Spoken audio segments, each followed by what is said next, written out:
Once it gets past the Bahamas, a storm tumbling across the Caribbean toward Florida risks getting worse fast. A Hurricane Hunter plane sent Wednesday found tropical storm force winds streaming from the storm, but no clear center, the National Hurricane Center reported. Until it becomes better organized, forecasters say it's too soon to say what impacts the storm will have on Florida, but weather underground meteorologist Jeff Masters warned it could strengthen quickly as it encounters warm water and light wind shear, with Florida possibly feeling its effects by Sunday or early Monday. We're in Florida. Too soon to tell. This storm has the potential to become a rapidly intensifying hurricane in 24 hours, he said. It's like a switch gets switched on and it goes boom. Hurricane Center forecasters gave the system, which would become Tropical Storm Hermine, pronounced Hermine and an 80%. But the storm's messiness continues to make predicting it difficult.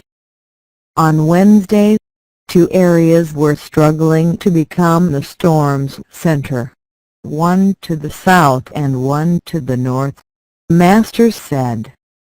If the southern circulation makes a closed loop and becomes the center, Florida, which has not been hit by a hurricane in a decade, could see a much weaker storm.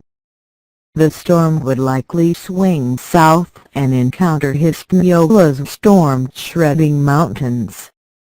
The path to the north would take it toward the Bahamas, where wetter conditions.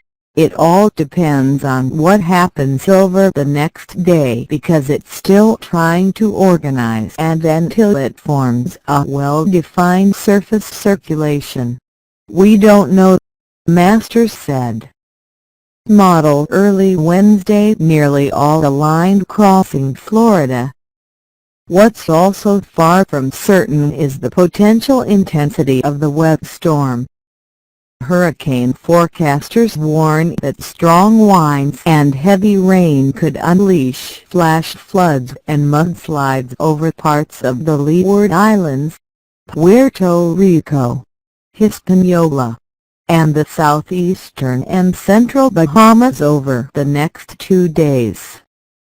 A wet slow storm could also pose big problems for Florida water managers, who have struggled this year. In the spring and summer, dirty lake water flushed into coastal estuaries helped trigger the massive algae bloom along the east coast.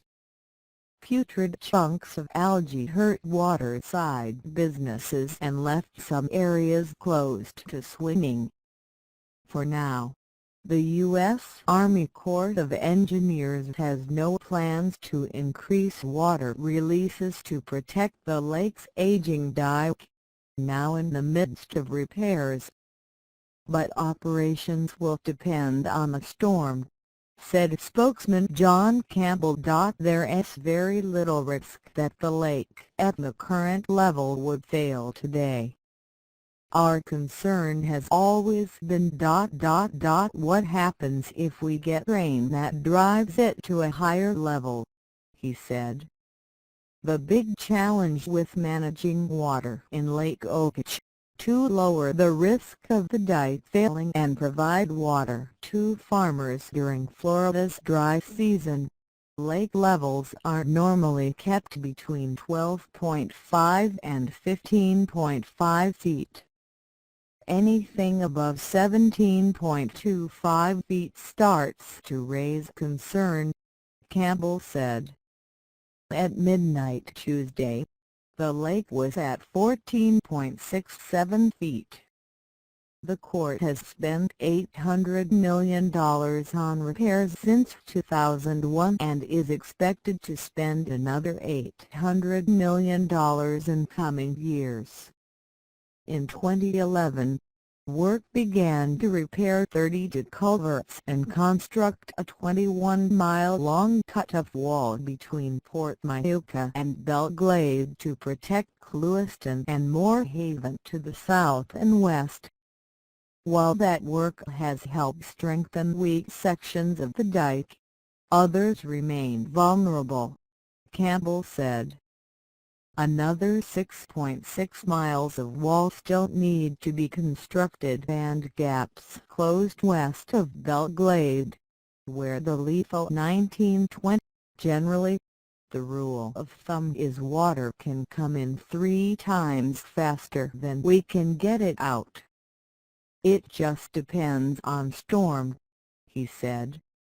But if the storm powers up quickly, emergency managers may have little time to prepare. I don't think it will happen today or tomorrow, Masters said, but as it moves west, conditions improve and I would not be surprised if on Saturday it could go through rapid intensification. Forecasters are also keeping an eye on faraway tropical storm Gaston. At 5 p.m. Wednesday, Gaston was moving northwest about 16 miles per hour with sustained winds of about 70 miles per hour. Forecasters warn